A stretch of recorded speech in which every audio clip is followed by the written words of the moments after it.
友大家好，非常收看今日福气类的个节目。今日大家咧，少介嘛介咧，先嚟讲下你今日来宾哦，佢非常介有意思哦。我讲佢当后生，唔过佢去只太师傅。佢除了煮菜之外呢，佢攞菜咧结合当多嘅东西，比如艺术啦、空间嘅演出啦，因为当多冇用嘅法同平台，哇，做嘅事情非常嘅多，故事也非常嘅多，所以大家咧绕墙機啦，大家咧分享一下，所以佢你基本應該你講太師傅哦，你廖潤軒歡迎。各位朋友大家好，我係廖潤軒，TED 東方戲來到啦。歡迎你吼，其實我看到名嘅是隻廖潤軒，其實讀客家發音其實還蠻有意思的。不過我有看到聽一張名係英文名 TED， 所以你比較習慣，好習慣大家係 TED， 對不對？就是當廚師的時候，其實你在進入廚房的時候，你就會有一個英文名，所以其實這個英文名也跟了很久嘛，跟了20多年，所以你會很習慣這個名字，因為在工作場域上，大部分人很愛 TED。哇，因為 TED，簡短有力，有沒有？所以你是讓人係講讀廚房啊，讀咩地方？TED。是按講嘅感覺係冇，哇，好棒啊！所以基本節目地圖吼，向小朋友你面都很記係英文名 TED， 歡迎 TED 來到節目地圖啦，大家來分享。其實 TED 都有意思哦，因為我看腳本腳本改時間，發現這故事也太豐富了，故事很豐富又講聽，所以既然講聽，我們就挑幾個有趣的東西，透過今屆節目大家來分享，好冇？你講 TED 係太師傅吼，一般來講師傅煮菜，要不要分享一下？其實你一開始的時候也沒有想到有一天，因為你也走師傅，是因為你後來到了學校去進修，跟飲食有關的東西，才跟你深深的挖掘了你內心抵觸那一塊，對不對？係嗎？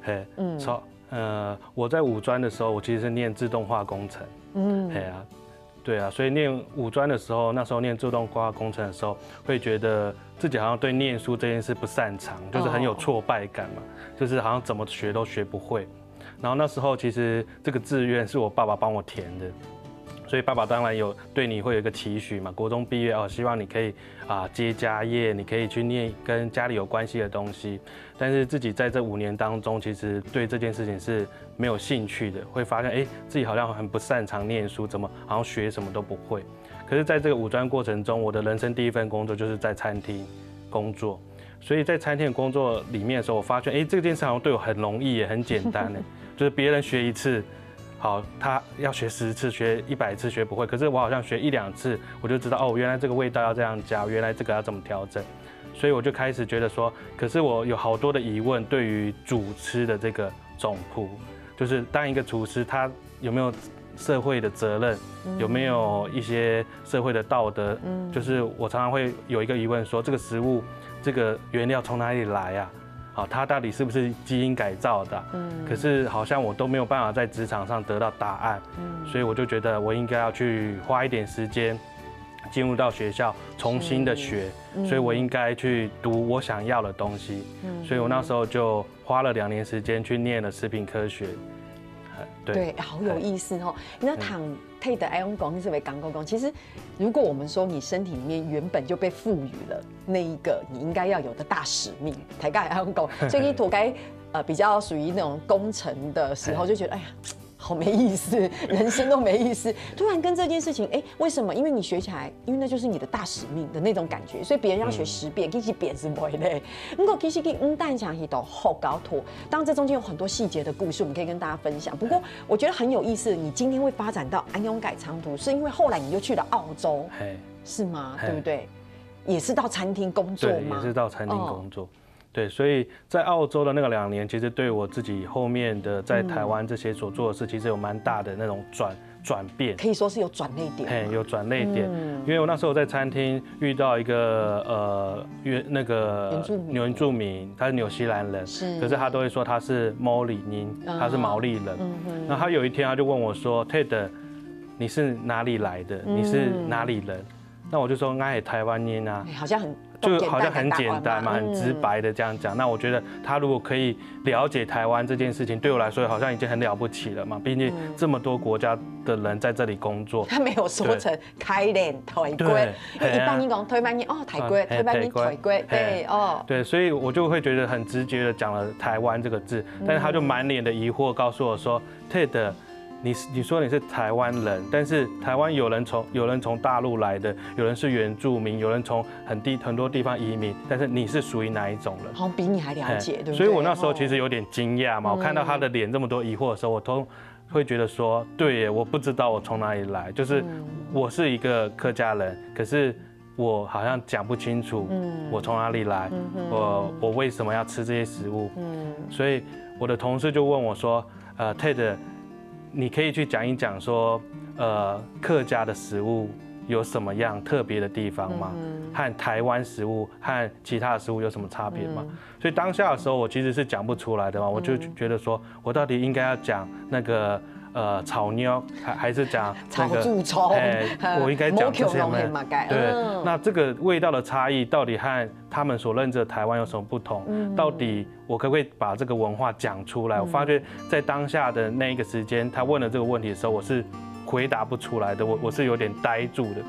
然后我那个同事就说 ，Ted 啊，如果你有机会回台湾的话，你应该要花一点时间去了解你从哪里来，了解你的文化，了解你是一个总仆，你是一个厨师，那你非常应该要知道的是你的文化带给你的食物有什么差异。哦，我觉得你除了有大使命之外，那个毛利人好像是天使，有没有？因为他突然就来，然后改变了你整，因为他真的，因为他其实可以不用讲这么多，对，可是他反而站在基改里冲起款一个，哎，你请过来对，哎，我改东西又很好，都改了解，他反而来告诉你，对，所以也因为这样对你那个又动态改转变，你总会推翻改世界，所以你的那个心境不一样，也创立了不同的平台。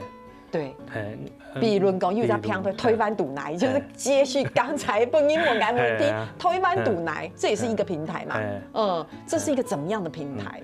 厦门推湾顶哪里？这个平台其实应该说，我那时候回来台湾的时候，我有去金瓜石博物馆驻村。所以一般人都觉得是艺术家才能去驻村嘛，普遍的人家的定义。可是你是艺术家啊？没有，因为我的身份我是一个厨师嘛。那厨师驻村到底要做什么事情？要做什么？到底要改变什么事情？好，然后我那时候就在大家应该都有去过金瓜石，其实金瓜石它就那个会有平流物这样，每天从那个海平面上来，然后我们住在太子宾馆的旁边那边日式宿舍，所以你在宿舍里面的时候，你会觉得哇，这些东西它是台湾呢，可是我一点都不了解，我住在这边那么久，好像很原来对这个天气是这样，原来这个地景是这样，原来这里的食物是这样，所以那时候我们就想说，我们应该要创立什么样的事情去说我们正在做的事。那其实厦门推湾顶那边就是一直问号嘛，一直问自己从哪里来。那食物上面你什么了解？艺术方面、文化方面要怎么和别人说清楚？那金瓜石又是一个很大量国际游客会去的地方，所以那时候我们就想象，那时候和其他2个驻村的伙伴3个人就想说，我们来创立这个平台，去把我们想说的事情、所做的事情放在平台上。我们不知道它有一天会变成怎么样，但是或许这是我们现在在这里驻村的意义在。对，其实介绍安永介狗场地都不很好，都介你一个大道两片，你讲有人生，一家嘅山是一家嘅土地，一家嘅国家无安永人哈，所以希望讲介绍安永狗场大家做得很好，对了，认同一家然后，还有乜嘅故事做得分享聊下，你等下常嚟讲。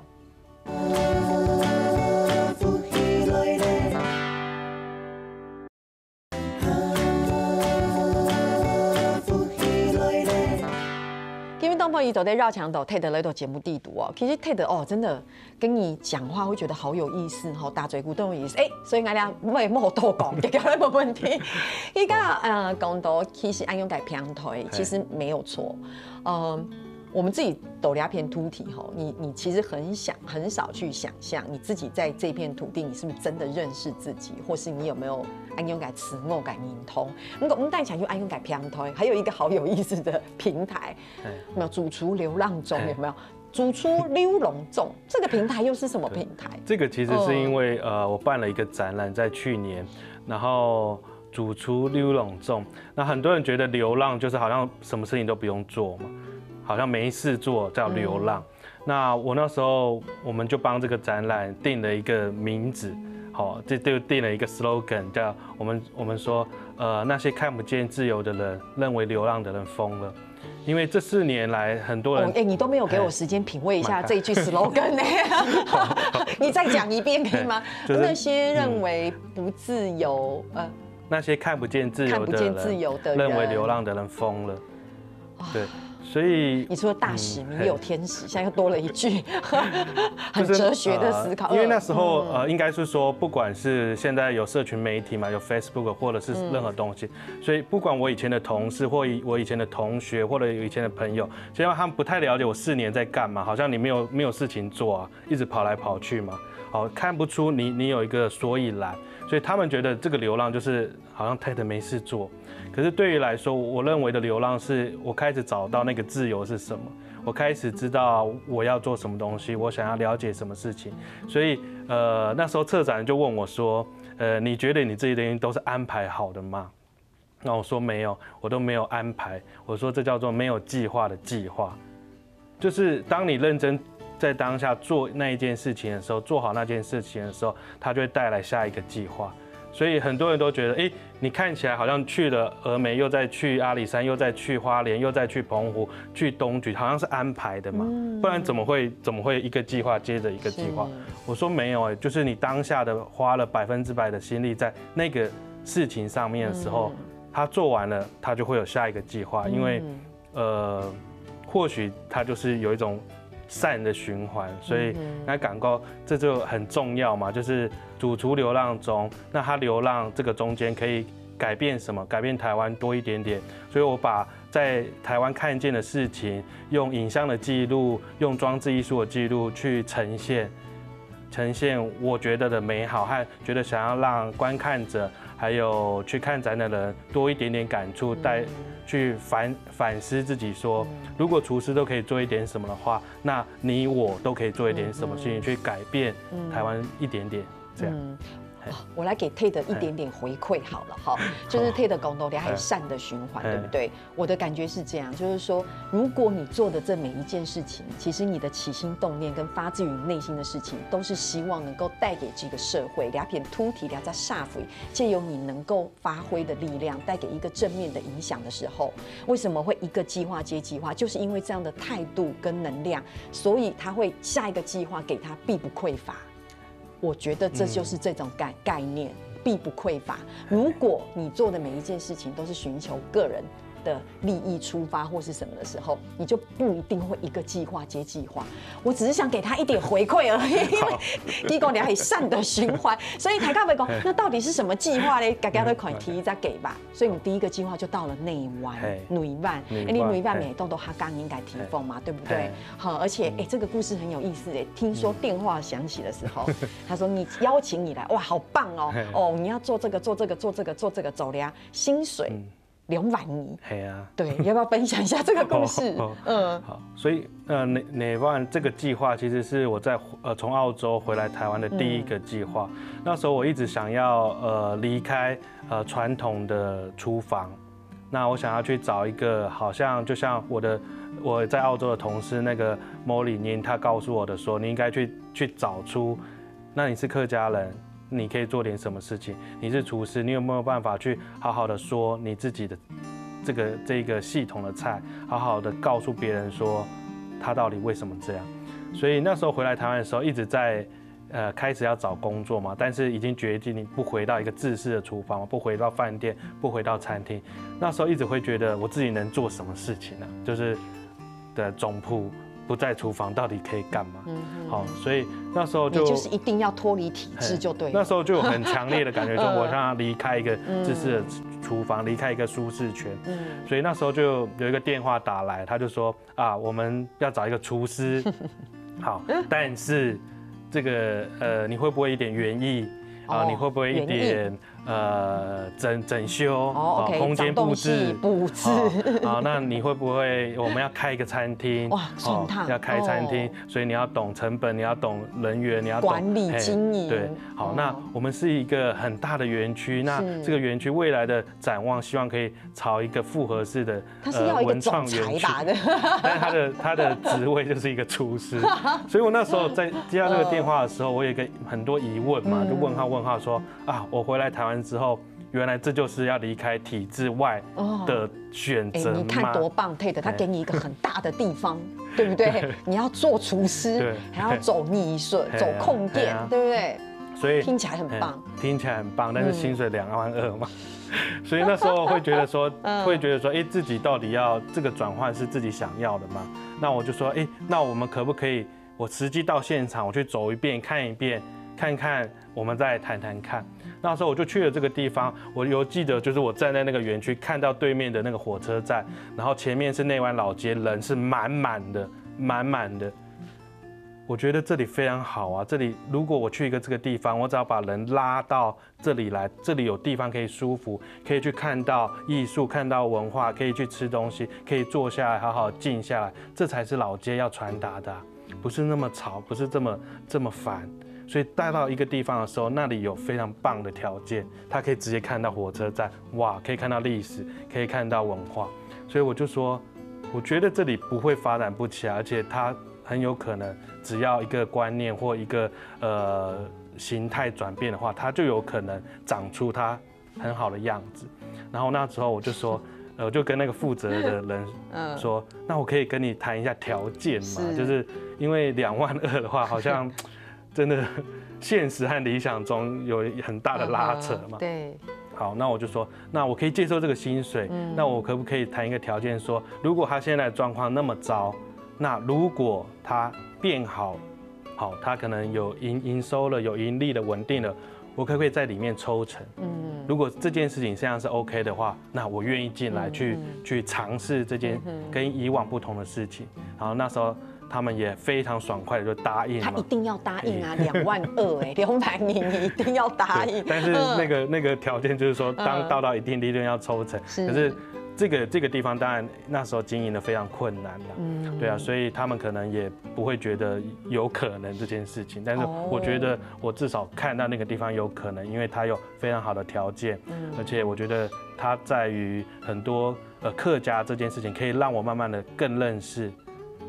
对，所以后来后来就在达成心目中的有，这后面很关键，有没有？他们应该很意外吧？你后来带给他们一个那样的环境跟空间。后来我就在那边待了1年，我们有做了好多很有趣的计划。我们邀请艺术家驻村，我们邀请艺术大学人进来改造整个环境。那我们邀请所有来这边工作的人，我们希望有一天可以达到全部都是内湾人，好棒！内湾人应该要回家嘛，这是你的家，所以这不是我的家，我都会想要改变它，变成漂亮的样子。那内湾的老街为什么会是这样样子？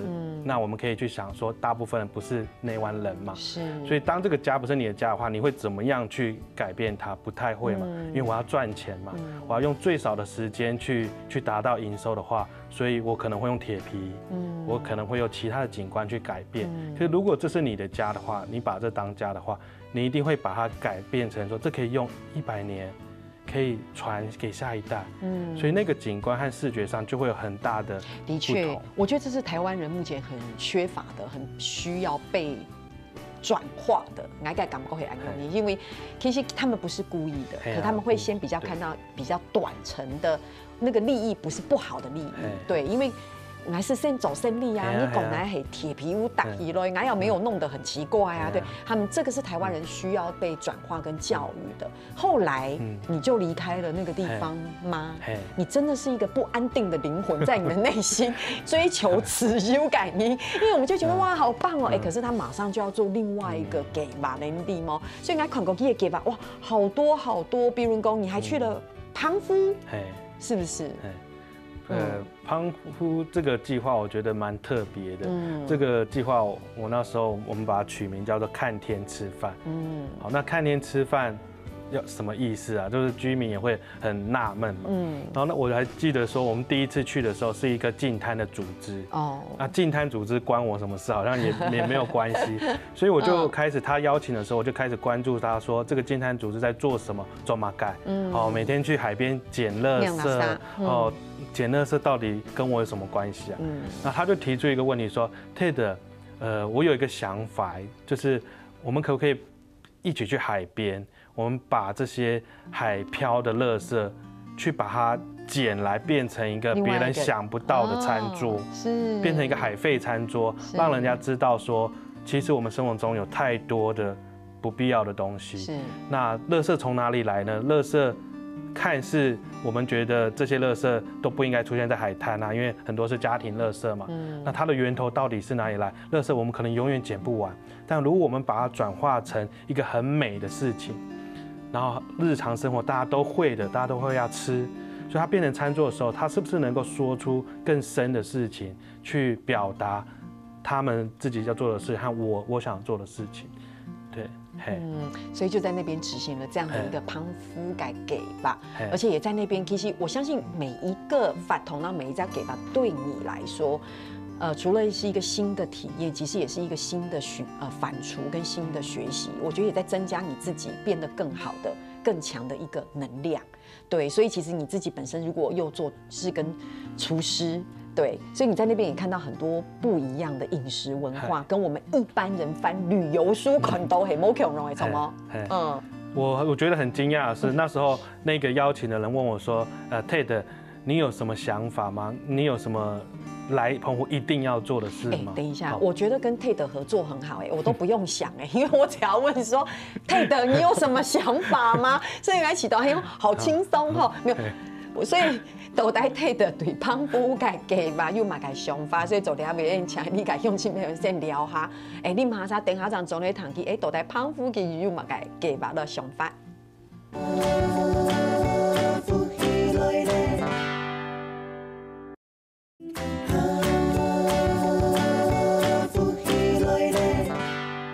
东方喜要强到 Ted 来到节目地度，让大家来分享Ted 你的故事太多所以我们一点钟来节目做在讲Ted，你有潘一聪演讲，我觉得以后你可以去分享很多的观点，在全台不管是学校也好，或是不同的地方。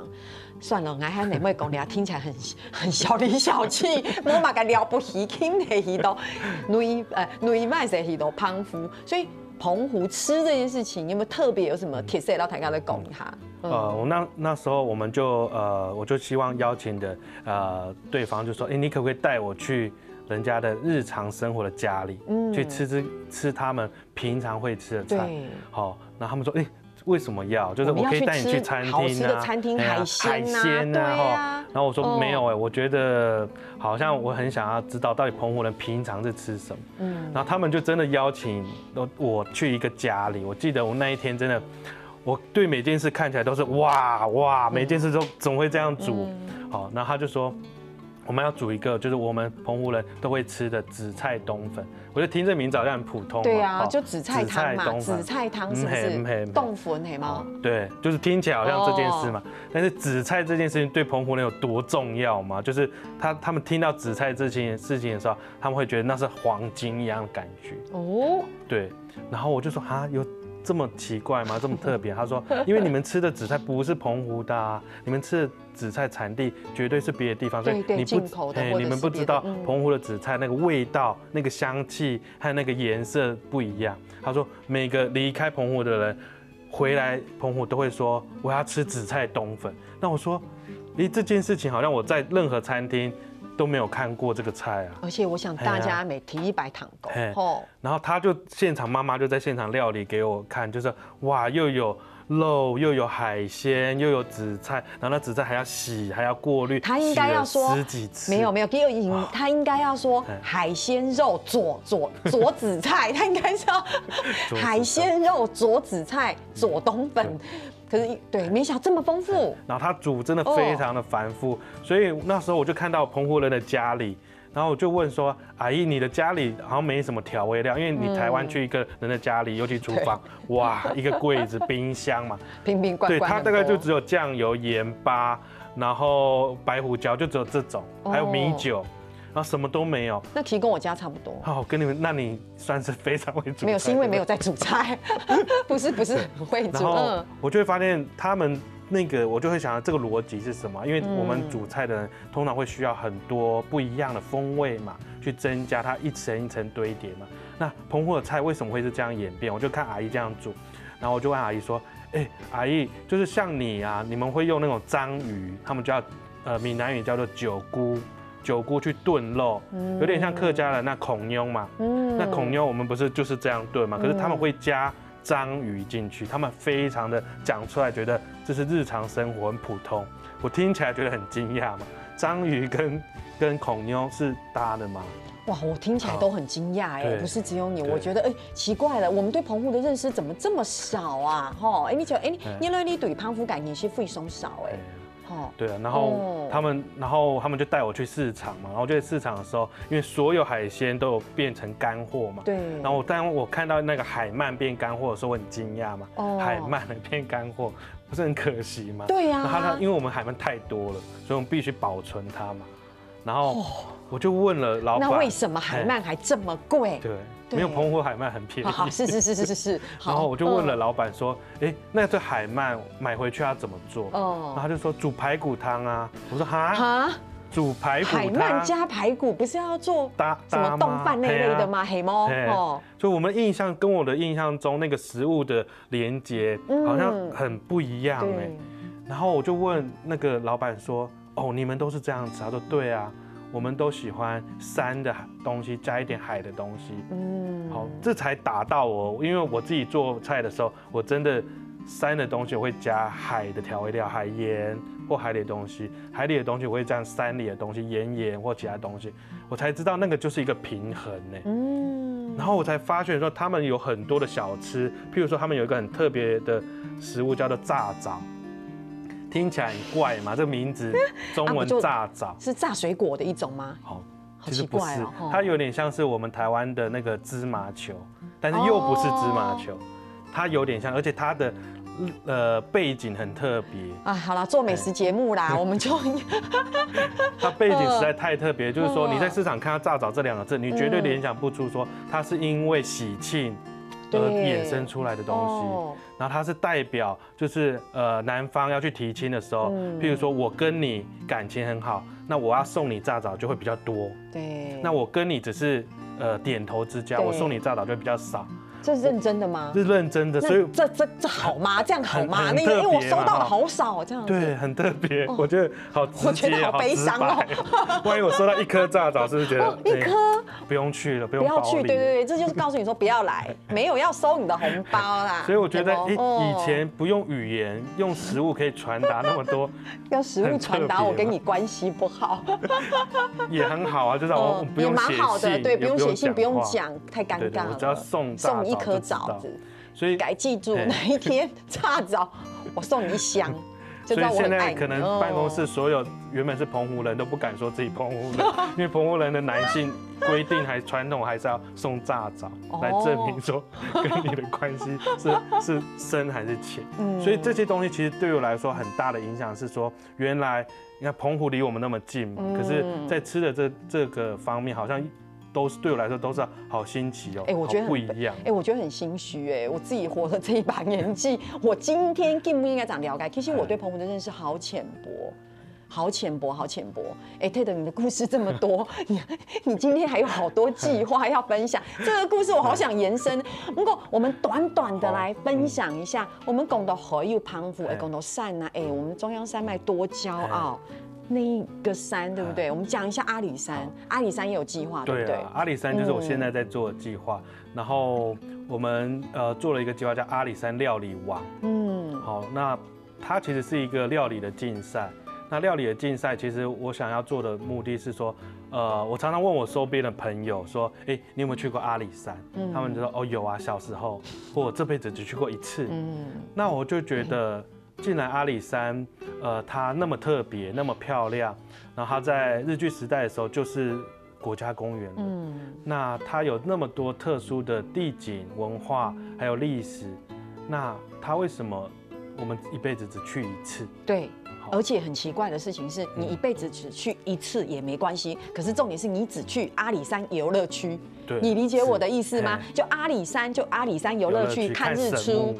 看日出，跟坐小火车，跟看那个，就觉得好像这是全部。但你知道阿里山乡它有多大吗？对不对？对，所以我们那时候在做一些资料的调查的时候，我们就发现说，从嘉义市你一直往上，要到真的我们所去的那个地方，对，它再往前可以到玉山嘛，所以这一段70多公里的路，其实它会经过很不一样的气候，没错，风景跟气候的变化，对，那它有很多不一样的气候的时候，你会从热带到亚热带到温带到寒带嘛，所以这是很多国家都没有办法经历的。对，好，你如果住在东南亚，你就是一辈子就是热。对，好，可是，在嘉义这样的地方，它是热，很热，非常热，极端热，看你要哪一种四季，是不是？可是你看，在嘉义这个地方，你光开车慢慢的往上，除了气候的不一样的时候，这个气候会带来不一样的产物，没错，所以你会吃到不一样的东西。这气候会带来不同的产业，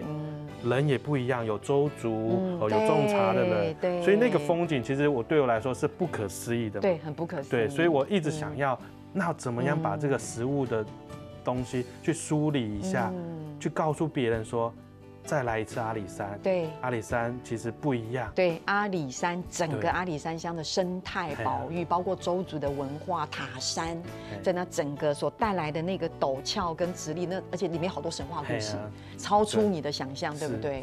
所以这就是你现在做的阿里山计划。这计划看起来有点庞大对，所以我们其实花了很多时间在。可能别人看到我们只在办比赛，但是背后我们其实会想要整理成变成书，然后我们甚至会做很多行销的模式，甚至我们在地方上办了很多工作坊。在美的这件事情，我们希望把它梳理起来，去告诉这居民，其实我们不需要改变，是，我们也不是来改变你们的，你们只好做自己。对，那做自己的样子，保留自己美好的样子，别人。外国人，大家都会想要来看这个很真实的样子，没错，很美的样子，很珍贵。不过，老乡亲朋友们问一下，像你讲到按都该给吧，比如我们俩都来走个阿里山的计划，我们这些资料上网都可以找得到吗？找得。你就要打马匹，要打马个斯，走得清得到。刚刚我们有讲到那个平台叫做强问台湾在哪里？请问台湾在哪里？它就几乎都有我这几年在做的事情。好棒哦！哎呀，走在宽道。所以乡亲朋友，你基本你堂听的分享到安都个故事，其实只是冰山一小角，听听哈。系讲你想了解很好都个内容到故事，就系讲系咩有点在个兴趣，就得参与哦。参与的方式当然很多种，对不对？你尽一点点的力量也是。做这样的一个协助，你就得送到天咯。其实你送去给平推，就是请问台湾度哪一位？你这些送名你查安用感，一直就得青岛动动，根本你配得度节目地度，让大家分享给把到治疗，对吗？哈，是没错的哈。所以话其实是像爱读节目地度讲的，其实配得有非常多个故事。你想去讲个胖虎个故事，是很有意思。你讲的不只是食物，你讲的是文化，而且你讲的人让人之间的关系。然后他对于美食的想法，他赋予它的原汁原味，这中间有些微的差别。大家想一下，台湾安谁？我们常常觉得台湾好小好小，对不对？你跟整个大陆，我说的是像欧洲大陆啊，什么它这么小，可是它就差距这么大啊！你起家对你台湾两只土地，你自己的认识已经有多少了？希望大家都有机会睇嚟睇的強下，而嚟認識台灣很好多冇強嘅講老文化，所以今天到時某日嚟到節目地度，讓大家來分享，有空再來跟我們演講一下，謝謝，好好好，希望新朋友聽你下來都做認同了。